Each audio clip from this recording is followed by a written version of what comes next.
수요 리바이블에 오신 여러분을 주님의 이름으로 사랑하고 축복합니다. 우리 지난 시간부터 광야 시대를 보고 있습니다. 이스라엘 역사를 총 10가지 시대로 나누었죠. 구약 시대를. 첫 번째는 인류 시작 시대, 두 번째는 이스라엘 역사의 시작 시대, 세 번째는 노예 시대, 그리고 네 번째가 바로 광야 시대입니다. 광야 시대의 40년간의 기록은 출애굽기 15장부터 40장까지 기록이 되어 있죠. 이스라엘 백성들은 출애굽을 한 후에 3개월 만에 시내산에 도착을 합니다. 엄청 빠르게 간 거예요. 중간에 홍해가 가로막혀 있었음에도 불구하고 건너서 시내산까지 내려갈 수 있었다라고 하는 것은 보통 걸음걸이가 아니었다라고 하는, 하나님이 인도하시지 않았다고 한다면 그 많은 인원을 이끌고 여기까지 도착할 수는 없었을 거다. 하지만 주님의 도우심으로 시내산까지 3개월 만에, 홍해 도하를 한 2개월 만에 시내산까지 도착을 하죠. 그 시내산에서 이루어진 일, 그건 하나님과 이스라엘 백성들과의 이제 계약 관계를 형성하는 단계가 바로 시내산에서의 일이었었습니다. 이를 위해서 모세는 시내산에 4번을 오르게 됩니다.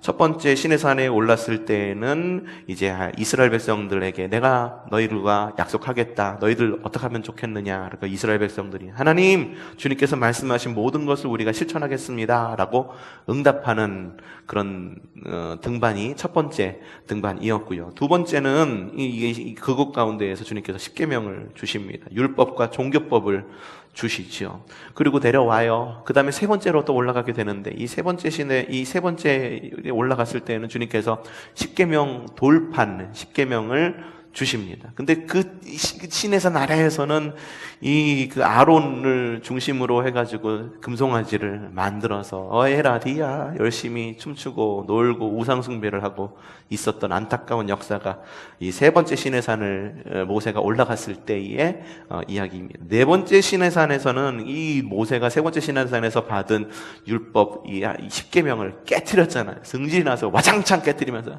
치워! 하니까는 그래서 없는 그 십계명 돌판을 다시 주님께서 이렇게 세워주시는 것이 바로 네 번째 등반이었어요. 여기서 이 모세의 얼굴에 광채가 막 빛나가지고 사람들이 쳐다볼수 눈부셔 쳐다볼 수 없었던 것. 그래서 하나님께서는 십계명 돌판을 주십니다. 그래서 10가지 계명을 주시는데 이스라엘 백성들은 이 십계명을 지키기 위한 온갖 노력을 다해요. 그래서 하나님께서 주신 이 십계명 10가지 계명들이 파생되어서 결국 신약 시대에 들어서는 613가지의 율법 조항으로 바뀌게 되는데 그 전에 이미 하나님께서는 율법을 주시면서 하나님의 백성으로 지켜야 할 종교법 그리고 사회법 이런 문화들 이런 것들을 미리 알려주십니다. 이 정확한 말로는 율법이라고 이야기를 하죠. 자, 율법이란 무엇이냐 하면 하나님의 백성이 반드시 따라야 할 법입니다.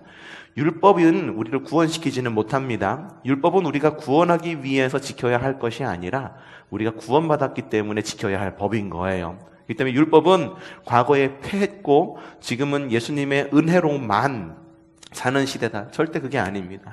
예수님은 율법의 완성자로 이 땅 가운데 오신 거예요. 과거 율법을 폐하겠다라고 하는 것은 주님께서 율법을 완성시키겠다라고 하는 말이에요. 그 동안의 율법이라고 하는 것은 이스라엘 백성들이 하나님 마음에 들기 위해서 부단히 애쓰던 사람의 노력이었다고 한다면 이제는 율법이 우리 가운데 어떤 의미로 다가오냐면 우리가 하나님을 믿는 하나님의 백성 그리고 예수 그리스도로 인하여 구원받은 하나님의 백성이라고 한다면 이 땅 가운데서 응당히 지켜야 할 하나님의 법이라고 하는 것 그리고 예수 그리스도의 은혜로 구원받았다고 한다면 과연 우리가 누구인가를 갖다가 정확히 보게 하는 믿음의 거울과 같은 역할을 하는 것이 바로 율법이죠.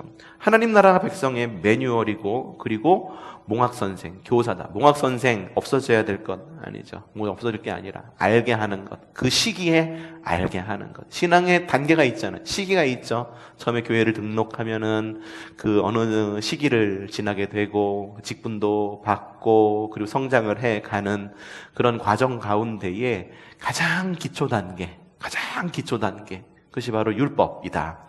초등학교 선생님이다. 몽학 선생이다.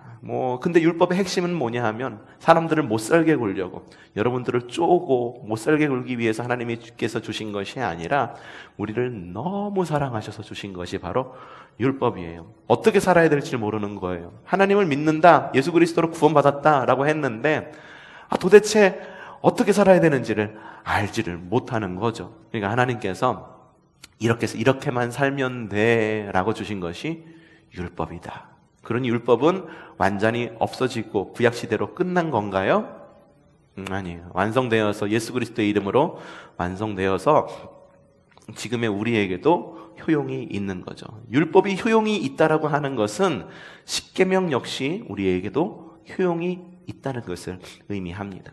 율법이 효용이 없다면 율법의 근간으로 하는 십계명조차도 효과가 없는 거겠죠. 그럼 굳이 여기 성경책 앞에다가 십계명을 뒤구나 맨 뒤에 써 있는 십계명을 써놓을 필요가 없죠. 폐했으니까 지킬 필요가 없는데 왜 써나? 하지만 십계명이라고 하는 것은, 율법의 근간이 되는 십계명이라고 하는 것은 아직까지도 살아 있어서 우리가 그리스도인답게 살아가는 굉장히 중요한 법칙이고 하나님과의 약속이다라고 하는 것입니다. 십계명의 첫 계명 한번 볼까요? 십계명의 첫 계명이 뭔가요? 너는 나 외에는 다른 신들을 내게 두지 말아라. 이게 뭐냐 하면, 이게 무슨 뜻이냐 하면 우리의 경배의 대상이 하나님만 되어야 한다라고 하는 것입니다. 하나님만, 하나님도 no, 하나님만. 제가 지지난주에 재정에 대한 설교를 했어요. 그래서 여러분 돈을 사랑합니까? 물어봤을 때 여러분들 돈을 좋아한다라고 이야기했잖아요. 근데 좋아하는 하되 사랑에 빠지지는 말라고 그랬잖아요. 근데 종종 오해하시더라고요. 뭐냐면 돈을 사랑하는 것, 그러니까는 돈을 우리가 안 좋아할 수는 없어요. 여러분 돈 안 좋아한다라고 하는 건 거짓말이죠? 그건 우리가 좀 정직해집시다. 우리가 좀 그걸 알아야지만 우리가 하나님을 사랑할 수 있는 길이 열려요. 제가 전국에 가다 보니까는 한 현수막이 붙었는데 어느 특정한 질병이었어요. 멘탈, 머리와 관련된 질병이었는데 그 질병에 걸린 사람은 우리와 다르지 않습니다라고 하는 현수막이 붙어 있더라고요. 저는 그거는 굉장히 틀린 생각이라고 들어요. 달라요. 다른 것부터 생각이 될 때 그 병이 있는 사람의 다름을 인정할 수가 있는 거예요. 그리고 우리와 같은 사람임을 인정할 수가 있는 거예요. 예를 들어 이런 겁니다. 남자와 여자는 같습니까? 다릅니까? 달라요. 다르지만 틀린 것은 아니에요. 근데 애초에 시작이 남자와 여자는 같아. 아예 하나님께서 주신 그런 모든 형상과 기능과 이런 것들이 똑같아 부터 시작하면 어떻게 되냐면 그때부터 혼란이 오기 시작하는 거예요.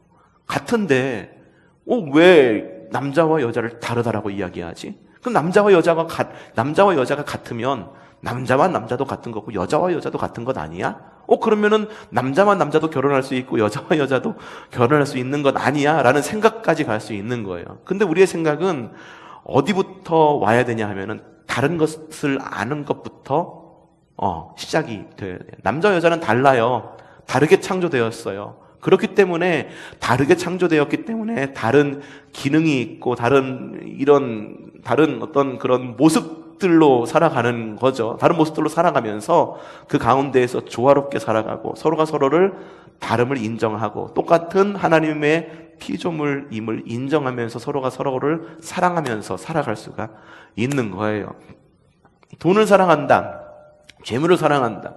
솔직해지자고 하는 거예요. 좀 솔직해지고 다르다는 걸 인정하자라고 하는 거죠. 뭐냐면 돈을 사랑하는 해서는 안 된다라고 말하는 것은 뭐냐 하면 그러니까 이거죠. 돈을 안 좋아할 수는 없다. 하지만 하나님을 더 사랑할 줄 알아야 된다라고 말하는 것은 돈과 하나님을 놔두고 하나님을 요만큼 더 사랑하고 돈을 요만큼 더 좋아하는 것을 말하는 게 아니에요. 보통 사람들이 제가 그렇게 얘기하면은 하나님을 요만큼 더 사랑하니까는 하나님을 요만큼 사랑하니까 돈을 요만큼 더 사랑해도 되지 않겠냐라고 말을 하지만 사실은 제가 이야기한 건 뭐냐면은 하나님만 사랑하라고 하는 거예요. 하나님만 사랑하면은 다른 모든 가치관들이 나를 흔들 수 없다라고 이야기를 하는 겁니다. 그러니까는 돈을 사랑해야 되냐, 권력을 사랑해야 되냐, 다른 것을 사랑해야 되냐, 뭐 요즘 100세 시대니까 건강을 사랑해야 되냐, 건강이 최고요. 그렇게 이야기를 하잖아요. 근데 과연 우리가 무엇을 사랑하겠느냐? 너는 나 외에 다른 신을 내게 두지 말라라고 하는 것은 우리의 경배의 대상이 하나님만 되어야 된다라고 하는 거예요. 여러분의 입술 가운데 지금 가장 많이 오르내리고 있는 것이 무엇인지를 보면 되는 거예요. 늘 돈 이야기하는 사람은 돈이 최고의 가치관인 거예요. 늘 건강만 이야기하는 사람은 건강이 지금 나의 최고의 가치관인 거예요. 요즘에 사람들이 어떤 말을 제일 많이 하니까 코로나가 두려움의 대상이 되었어요. 근데 두려움의 대상이 되었다라고 하는 게 심지어는 두려움을 뛰어넘어서 경외의 대상까지 되어가고 있어요. 그래서 코로나라고 말하면은 그 어떤 것도 침범할 수 없는 하나의 영역이 되어버린 거예요. 코로나 때문에, 무엇 때문에, 코로나 이후에, 코로나 끝나면, 그게 뭔지 아십니까? 경배의 대상이 코로나가 된 거예요. 이거 아이러니하죠. 두려움의 대상이고 하나의 악이었는데 그 악이 오히려 우리 마음 가운데 다가와서 우리의 경배의 대상이 되어버린 거예요. 코로나, 최고의 지금 가치, 피해야 될 것. 하지만 피해야 될 것이 가장 큰 위험이기 때문에 우리의 관심에 있어서 가장 큰 관심이고 우리의 경배의 대상. 하나님마저도 침범할 수 없는 영역이 되어버린 거죠. 그게 뭐냐 하면 너는 나 외에 다른 신을 내게 두지 말라라고 이야기한 첫 번째 계명을 어기는 것부터 시작이 되는 거예요. 그게 어기는 거예요. 지금 시대의 우상은요, 옛날에는 돌하고 나무로 만들어졌죠. 장승 만들어 놓고 큰 나무에다가 막 주렁주렁 치렁치렁 매달아 놓고, 옛날에는 우상이 그런 모습을 하고 있어요. 하지만 지금 시대의 우상은 그런 모습을 하고 있지 않아요.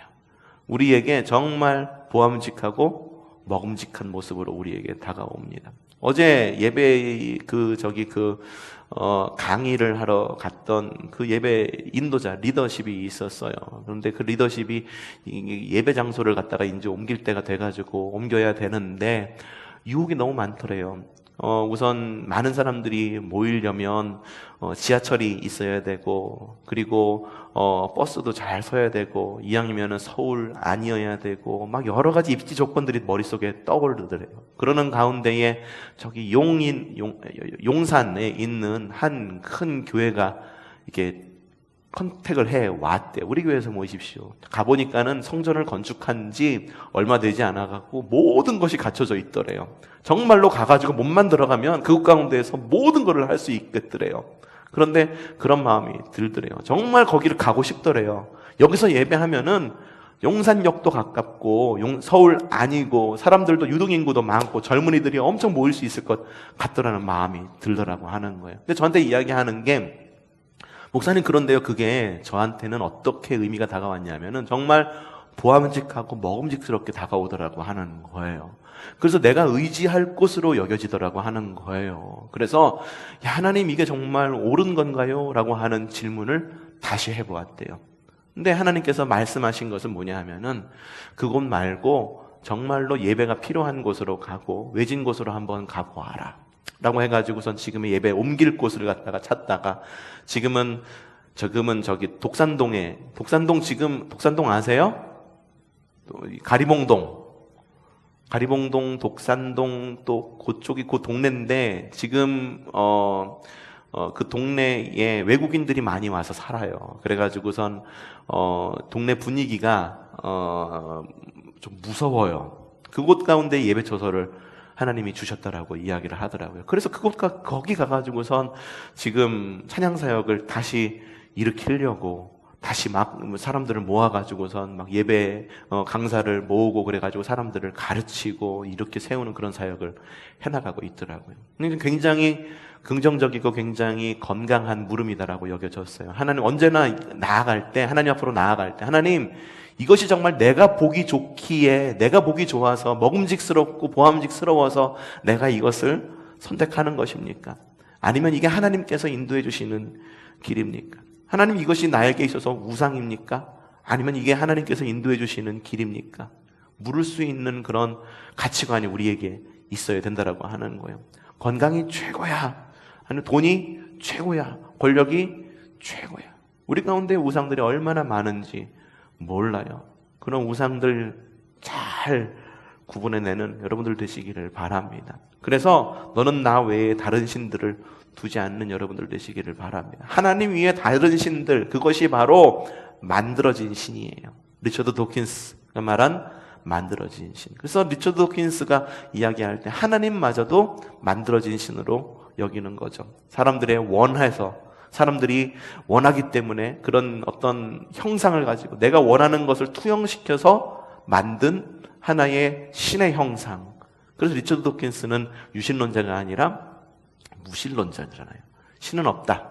다 자기가 만들어 놓은 형상일 뿐이다. 근데 우리 하나님은 우리가 만들어낸 형상인가요? 아니잖아요. 오히려 그 반대잖아요. 하나님이 우리가 만들어낸 형상이 아니라 우리가 하나님께서 만들어 놓은 하나님의 형상인 거잖아요.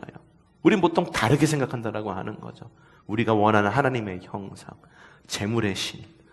이 당시 이스라엘의 모습에서는 가장 중요한 게 농업이니까는 농경의 신. 그래서 바알이 아버지라는 뜻을 가지고 있는데 우리가 하나님 아버지 할 때 그 아버지가 그 바알이라고 하는 의미예요. 근데 이 바알 신은 농경과 풍요의 신이었단 말이죠. 그러니까 그 신, 만들어진 신, 내가 가장 중요한 가치가 거기에 있으니까 거기에 맞는 신을 만들어 놓고 그 신을 믿는 것. 그게 만들어진 신. 주님께서 말씀하시는 그거예요. 너희 그 만들어진 신 따라가지 마. 그 만들어진 신 믿지 마. 너희에게 정말로 중요한 신, 움직이지 않는 신, 세상의 시작인 신, 너희의 주인인 신이 누구인지를 확실히 봐라고 말하는 것이 주님의 음성. 그것이 바로 너는 나 외에 다른 신들을 내게 두지 말라는 거예요. 이건 다른 신들이 있기 때문에 다른 신을 두지 말라는 것이 아니라 내가 바로 유일한 신이다. 다른 신 아닌 것들을 신의 위치까지, 하나님의 위치까지 끌어올리지 말아라 라고 하는 하나님의 경고입니다. 그런 거예요. 두 번째, 너는 너를 위하여 우상을 만들지 말아라. 애국과 가나안의 특징이 우상입니다. 하나님 나라의 삶의 복습과 예습, 그것이 바로 십계명인 거죠. 그 땅에 들어가면은 분명히 우상들이 있을 거야. 그 우상들에 흔들리지 마, 만들지 마. 나는 그 우상들 안에 갇혀 있는 신이 아니야. 너희 금송아지 만들었잖아.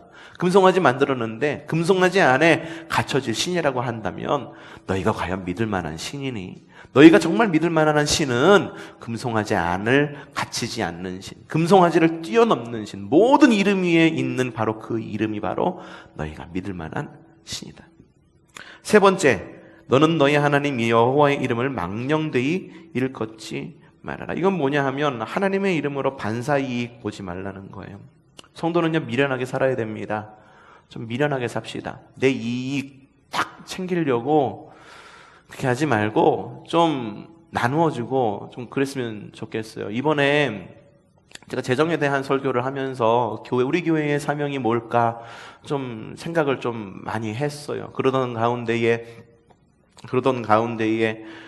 생각이 난 것이 우리의 11조 생활이었고요. 과연 우리가 하나님께 드릴 11조가 성도의 확실한 의무라고 한다면 교회의 의무는 무엇일까? 교회의 의무도 역시 사람들을 위한 11조의 교회가 세워져야 되는 것이 우리 교회의 모습이 아닐까라는 생각이 들었어요. 우리의 재정의 10분의 1을 쪼개서 하나님께 드리듯 우리 교회도 역시 우리 재정의 10분의 1을 쪼개서 하나님의 영광을 위하여 지역사회와 믿지 않는 사람들, 그리스도인들을 위해 사용하는 것, 그건 역시 우리 교회의 의무이고 그런 모습이 아닐까라는 생각이 들었어요. 좀 미련하게 재정 운영을 좀 해야겠다. 하나님의 말씀에 합당한 재정 운영을 해야겠다. 하나님의 말씀에 합당한 목회를 해야겠다.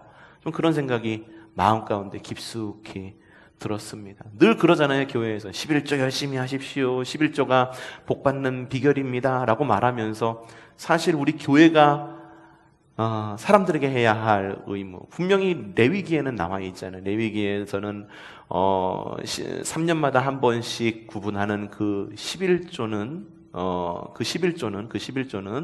이제 사회적 약자를 위해 사용하게끔 하나님께서 그렇게 정해 놓았잖아요.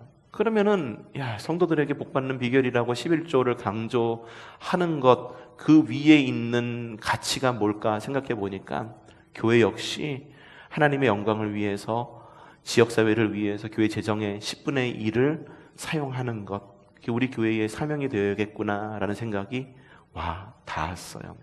만약에 여러분들 생각 가운데에 우리 교회는 10분의 1도 지역사회를 위해 사용 안 해, 우리 교회 왜 이래?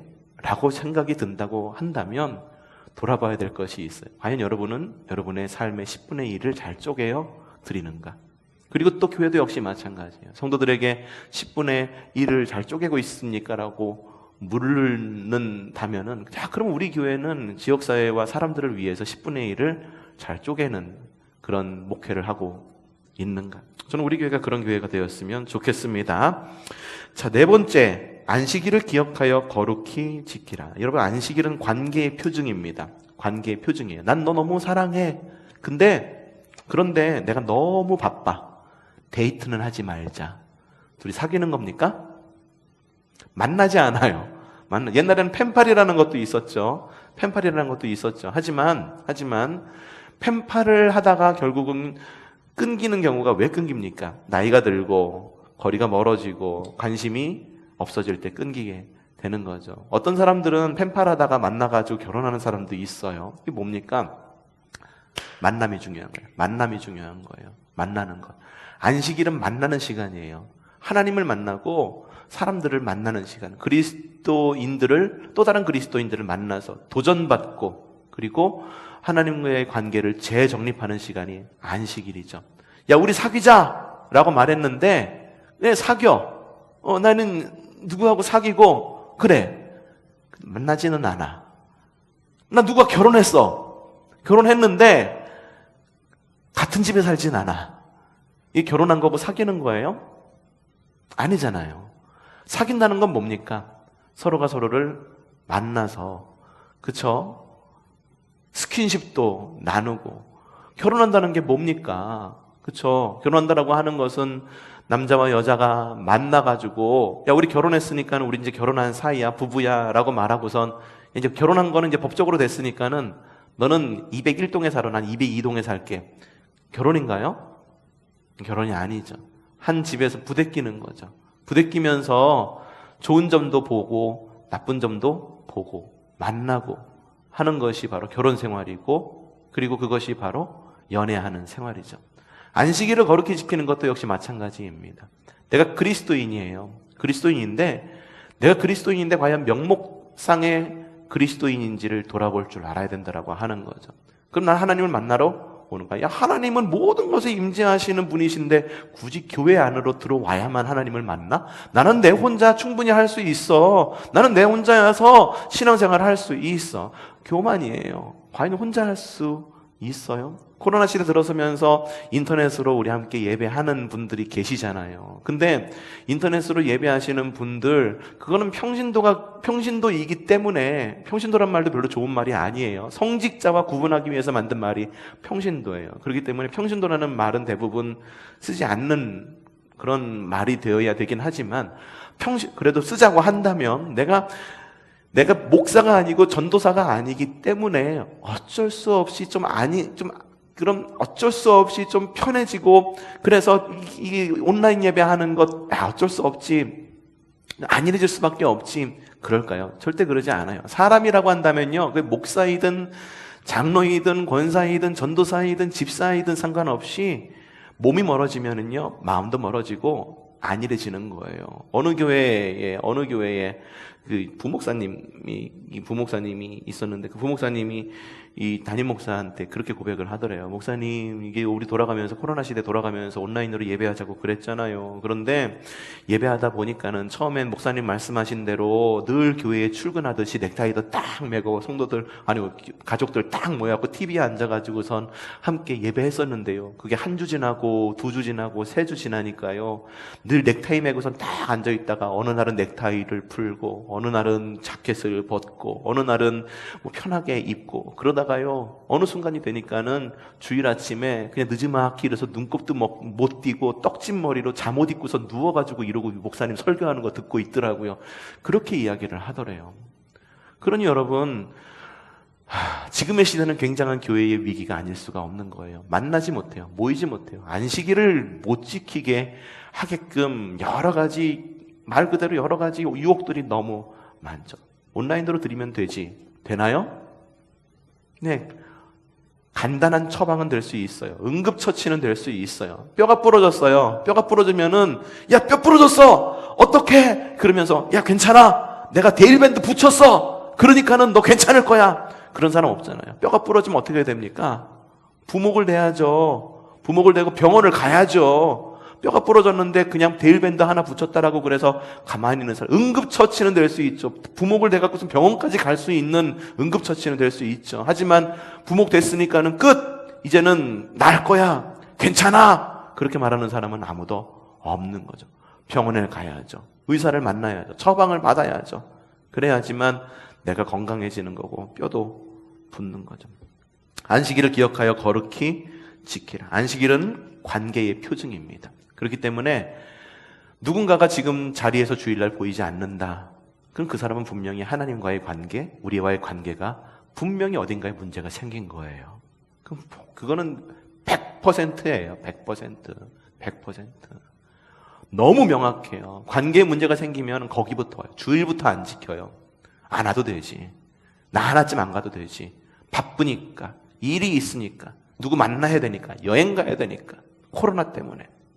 관계에 문제가 생기는 첫 번째 모습. 안식일을 안 지킨다. 그러니까 안식일을 기억하여 거룩히 지키라. 내 부모를 공경하라. 성경 속의 부모는요, 하나님의 대리자입니다. 여러분의 자녀가 있으세요? 여러분의 자녀에게 여러분은 축복권이 있는 거예요.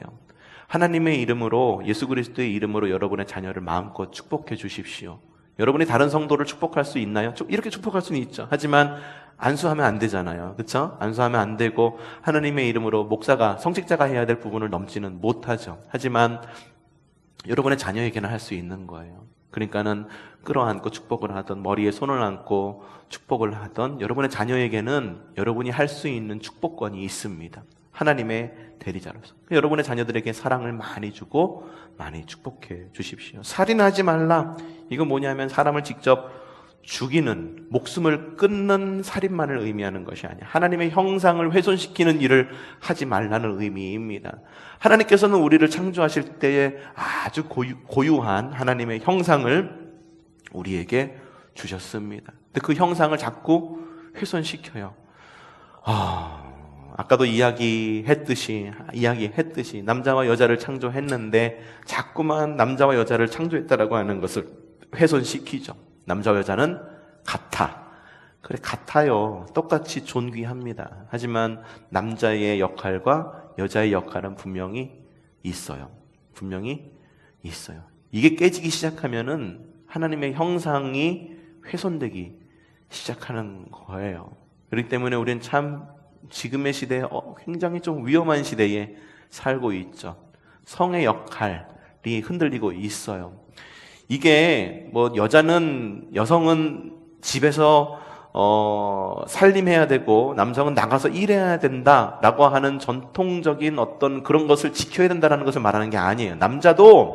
남성도 집안에서 살림할 수 있어요. 여성도 나가서 일할 수 있어요.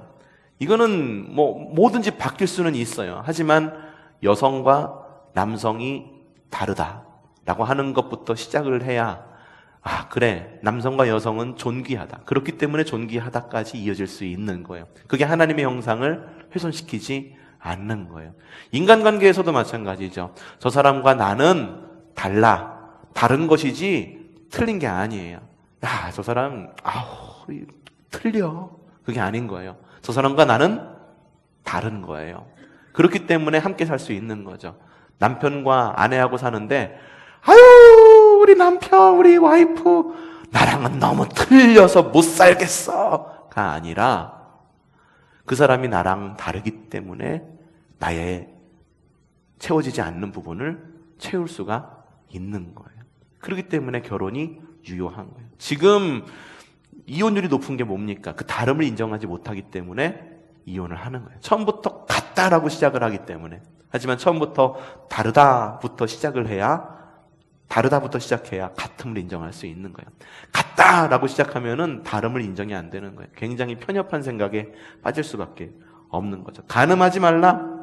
이건 남녀 사이의 문제일 뿐만 아니라 마음의 문제입니다. 지금은 간음하지 말라고 하는 것이 남녀 사이에, 이성 사이의 문제일 뿐만 아니라 동성 사이의 문제까지로 번지고 있죠. 굉장히 우려스럽습니다. 도적질하지 말라. 이기적이지 말라는 거예요. 자신의 소유 챙기기에 바쁘지 말라는 거죠. 이웃에 대해, 하나님에 대해. 자신의 소유 챙기기, 이기적이지 말라는 말하고 어쩌면 좀 비슷한 말인 것 같기도 합니다. 다른 사람에게 나누어 줄 것은 다른 사람에게 당연히 나눠줄 줄 알고 그 선을 지킬 줄 알아야 되는 거죠. 지난번에 제가 여러분에게 한 이야기이기도 해요. 제가 부모 생활을 할 때 연말이 되면 교회에서 막 시상을 막 하곤 했었어요. 그러면은 기독교 서점 같은 데 가면은 이렇게 시상할 물건들을 갖다가 막 대량으로 막 뛰어오거든요. 그러면은 어떻게 하냐면은 내가 먼저 계산을 하고 그다음에 교회에 청구하는 식으로, 교회에서 직접 지출이 되진 않죠. 그렇기 때문에 내가 먼저 계산을 하고 교회에 청구하는 식으로 물건을 샀는데 그 개수가 어마어마해요. 보통 하나 사면은 뭐 몇백 개 단위로 막 사니까는 액수가 커요. 그러면은 이게 이제 그렇게 되면은 어떠한 유혹이 오냐 하면은 물어봐요. 어떤 교회 목사님 오셨네요. 안녕하세요, 목사님. 네, 반가워요. 권사님 잘 지내셨어요? 그래요. 너무 잘 지내고 있어요. 연말이자 바쁘죠? 이게 바쁠 수 없어요. 그래서 선물 사러 왔잖아요. 그러면은 물건을 다 고른 다음에 올려놔요. 그럼 저한테 물어봐요. 목사님, 이걸 포인트로 적립해 드릴까요? 할인해 드릴까요? 라고 물어봐요. 포인트로 적립하면은 어떤 이익이 있을까요? 내 이름으로 포인트가 적립되죠? 그러면은 나중에 그 기독교 백화점에 가면은 어떻게 내 물건을 살 때 그 포인트를 차감해서 내 물건을 싸게 살 수가 있는 거죠. 그쵸? 근데 깎아드릴까요? 라고 말하면은 포인트가 쌓일까요? 내게 오는 유익이 없어요. 대신에 어떤 유익이 있을까요? 물건을 싸게 저렴하게 살 수 있는 그런 유익이 있는 거죠. 마음에 갈등이 오는 거예요. 액수가 만만치 않거든요. 10%만 쳐도 얼마예요? 100만 원에 10%면 얼마입니까? 엄청나죠? 유혹이 오는 거예요. 그래서 이거를 갖다가 어떻게 해야 되나? 내 유익을 위해서 포인트를 쌓을까? 교회를 위해서 10%를 할인해 갈까? 100만 원에 10%면은 10만 원을 깎아주는 거잖아요. 그땐 그랬어요. 그러니까는 마음 가운데 유혹이 오는 거예요. 제가 어떻게 했을 것 같습니까? 포인트로 쌓아주세요 라고 이야기했을 것 같아요. 깎아주세요 라고 이야기했을 것 같아요. 저를 그렇게 좋게 봐주시니 감사합니다. 여러분들도 그렇게 하세요. 여러분들도 그렇게 하세요. 그게 바로 도둑질하지 말라는 의미입니다. 상대방에겐 분명히 어떤 직접적인 가해를 가하지는 않았어요. 하지만 그것을 내가 선택한 무엇으로 인해서 분명히 누군가에게 간접적으로 유익을 줄 수 있음에도 불구하고 내가 그것을 취하는 것, 그것이 바로 도둑질이라고 하는 거예요. 반면에 나의 것을 포기하고 누군가에게 유익을 줄 수 있는 것, 하나님 나라의 가치관이라고 하는 거죠. 우리 성도들 저를 그렇게 좋게 봐줘서 감사합니다. 실제로 그렇게 했어요. 깎아주세요 라고 이야기를 했어요. 포인트는 쌓이진 않았어요. 나중에 물건 살 때에도 제가 이득을 본 것이 없습니다. 하지만 그래도 그것으로 인해 가지고 우리 교회의 재정을 아낄 수 있었고, 그리고 그 남은 재정으로 인해서 또 다른 일을 할 수 있는 우리 교회의 여유가 생기게 된 거죠. 내 이웃에 대해 거짓 증언을 하지 말라. 사실과 진리를 왜곡하고 과장하고 축소시키지 말라는 겁니다. 정직하라는 거죠. 우리는 보통 보면은 누군가에 대한 이야기를 할 때 내게 유익이 되는 부분은 이만큼 뻥튀기 하고, 그리고 내게 유익이 되지 않은 부분들은 이렇게 하고, 그렇죠? 나하고 적인 사람들은 뭔가 조금 잘못하면 이걸 갖다가 그랬대! 라고 이야기하고, 나에게 그 사람에게 싫은 사람이라고 한다면 잘한 일이 있으면은 까짓 거면 그거 했다고 뭐 그러면서 이야기하고, 그것도 거짓말 가운데 하나예요. 잘했으면은 잘했다고 칭찬하세요. 못했으면은 못한 것을 서로 보완하려고 노력을 하세요. 거짓 증언하지 말라고 하는 것. 아셨죠? 차라리 여러분이 조금 잘한 것을 갖다가 크게 뻥튀기를 하세요. 그러면은 누군가한테 이게 불이익을 주지는 않죠. 여러분들 있는 그대로의 모습으로 살아가시기를 바라고. 내 이웃의 집을 탐내지 말아라.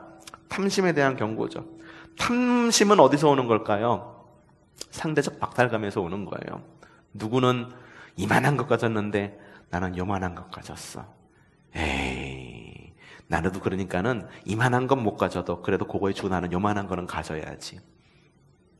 내 이웃의 집을 탐내지 말아라. 결국은 이건 돈에 대한 문제가 아니라 마음에 대한 문제예요. 우리가 자본주의를 살기 때문에 이런 탐심을 버릴 수 없죠. 버릴 수는 없죠. 그리고 광고 그 자체가 탐심의 결정체예요. 보면은 이게 TV를 보는데 아주 그냥 그 TV를 보는데 TV에서 닭튀김을 굉장히 맛있게 하는 거. 막 나오니까는 야, 나도 저거 먹고 싶어. 막 그런 생각이 막 든다라고 하는 거죠. 사실은 그게 먹고 싶은 적은 없어요. 하지만 그것을 봄으로 인해 가지고 나도 한번 저거 먹어봐야겠다. 그런 마음이, 탐심이 드는 거죠. TV에서 나오는 거예요. 구루지요 나오니까는, 구루지요 선전이 나오니까는 딱 보니까 내가 사는 것보다 정말 끝내주더라고요. 아파트 전경이 너무 좋고 놀이터는 어찌나 잘 돼 있는지, 아파트 안에 수영장도 있고 헬스장도 있대. 오, 나도 저기 살고 싶어. 그 전까지는 느껴보지 못했던 상대적 박탈감이 느끼고, 그러면서 남편을 보는데 아휴, 저 인간하고 살아갖고 내가 이 찌질한 데서 살지. 그런 마음이 드는 거예요. 상대적 박탈감이에요, 그게. 그 전까지는 들지 않았어요. 누군가와 비교의 대상이 없었을 때는 그런 마음이 들지는 않았죠. 옆에 남편 보니까는 진급했대. 과장에서 부장으로 진급했대. 그에 따라가지고 월급도 올랐대. 여보! 당신은 뭐 하는 거야? 만년 대리야? 월급도 쥐꼬리만한 거 가져가고 나보고 살림 어떻게 하라고? 반대로 아내들한테 남편이 아이고 옆집 누구는 이랬대더라.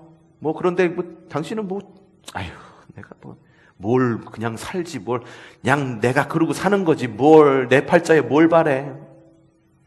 상대적 박탈감. 누구를 보았을 때 오는. 그래서 주님께서 계속 이야기하는 것 같아요. 자족해라, 자족해라. 그래서 결국은 내 이웃의 집을 탐내는 것. 집을 탐낸다라고 하는 건 정말 집을 탐내는 것이 아니라 상대방에 있는 그 무엇. 내 자신이 스스로 느끼는 그 무엇. 여러분들 십계명은 아직도 우리에게 살아 숨쉽니다. 그러니까 여러분, 왜냐하면 율법은 폐기된 것이 아니라 완성되었기 때문에. 그러니까 여러분, 십계명이라고 해가지고 야 이거 옛날에 쓰여진 그런 옛날 것 이거 지켜야 돼 말아야 돼 옛날 가치관이잖아. 아니라니까요. 예수 그리스도 이름 안에서 십계명은 얼마든지 재해석될 수 있고 십계명은 얼마든지 우리 삶 가운데 영향력을 줄 수 있는 거다라는 마음을 가지고 믿음으로 십계명을 고백하면서 모세가 하나님 나라의 백성으로 살아가야 할 법, 그 법을 받은 것처럼 우리도 그 법을 받아서 하나님 나라 잘 살아가는 저와 여러분이 되기를 주님의 이름으로 축복합니다.